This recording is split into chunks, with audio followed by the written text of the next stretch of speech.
માસી હા મારે અળદિયા બનાવતો બનાવી દો. તમારા ગામમાં બહુ વખાણ છે બધા. અરે ઈ તો બહુ કરે, હું જ બનાવું છું દીકરા. કેટલા બનાવવા છે? 100 કિલો અળદિયા બનાવવા છે. 100 કિલો બનાવવા છે ને એટલે લખવા માંડાય 100 કિલો અડદનો લોટ લે. કિલો અડદનો લોટ પછી પછી એમાં ગુંદ નાખવો છે ને? હા, હા. હા તો 50 કિલો નાખ એટલે આદમી બિચારા ખાય. 50 કિલો ગુંદ પછી હા. અને કાજુ બદામ નાખવા છે? હા હા આ તો સળિયાતા નાખશે કાજુ બદામ તો 150 કિલો લેખશે. પછી તો આપણે આખા પાસા કરી નાખશું. થઈ રહે ને?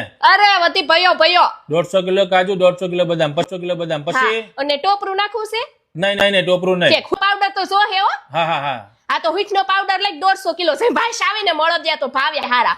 હા તો 150 કિલો ઊંટનો પાવડર પછી હા અને ઘી આપણે ક્યાં દેહનું મંગાવશો કણી વાળું. હા એ કેટલું મંગાવવાનું? કઈ બધું ભેગું કરીને દીકરા એટલે 300 કિલો મંગાઈ લેશે બટાટા. 300 કિલો થઈ રહે? હા 300. અરે ભયો તો ક્યારે આવું માસી? કાલ આવશે, કાલ બનાવી દઈશ. હારા બનશે ને? મારું નામ તો પૂછ. અમારા આખા ખાનદાન અળદિયા હું જ બનાવું છું.